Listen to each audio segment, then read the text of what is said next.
Hello my sandy friends. Today we will focus on the second lens for understanding sandtrays, the lens of emotions. In the first video we looked at body sensations as the initial lens which I suggest to focus on when witnessing sandtrays, whether your own or those of your clients. And now we're moving on to next stage of noticing emotions.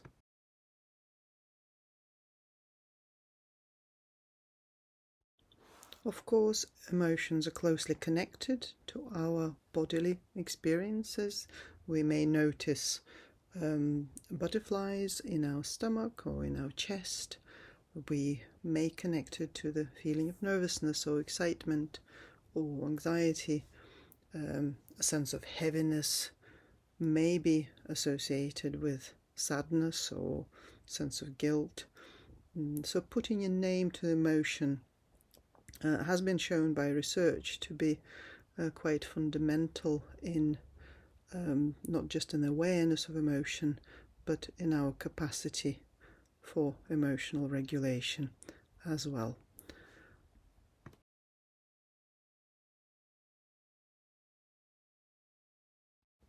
So, as you witness the client creating their sandtray, or maybe you are creating your own sandtray, I invite you to notice your emotional responses as well as the body sensations.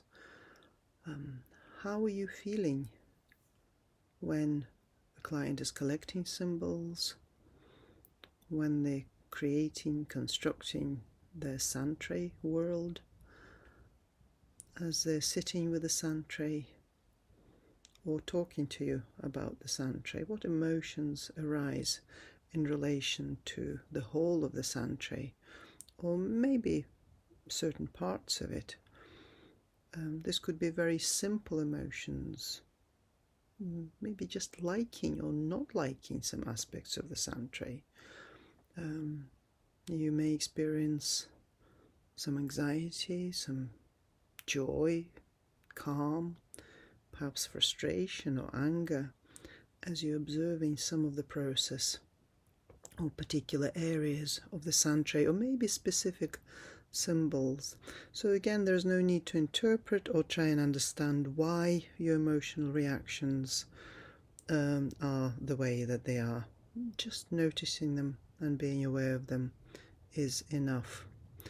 And it's very common for clients to note their own emotional responses as they work in the sand. Sometimes they might not do that, in which case you may or may not ask them about how they feel, what the emotions are in relation to the sandtray. Again, know your client and be careful in asking the question that may or may not land. But certainly paying attention to your own emotion is another very useful piece of data in witnessing sandtrays.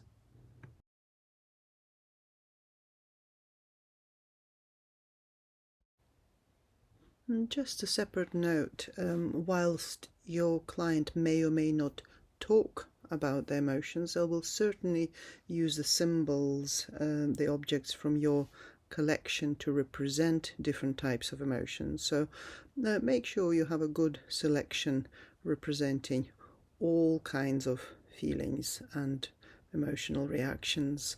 So these could be, whether they're hearts, broken hearts or whole hearts, human and animal figures with different expressions on their faces, different colors, different cartoon characters, in particular Inside Out cartoon characters that actually represent different types of emotions. Make sure you've got a good selection of those for the clients to choose from.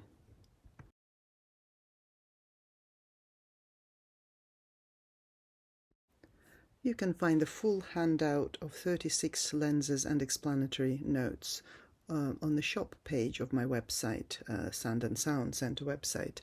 And also you can find a free online course, Introduction to Sand Therapy Journeys, on my Sand Therapy Journeys website.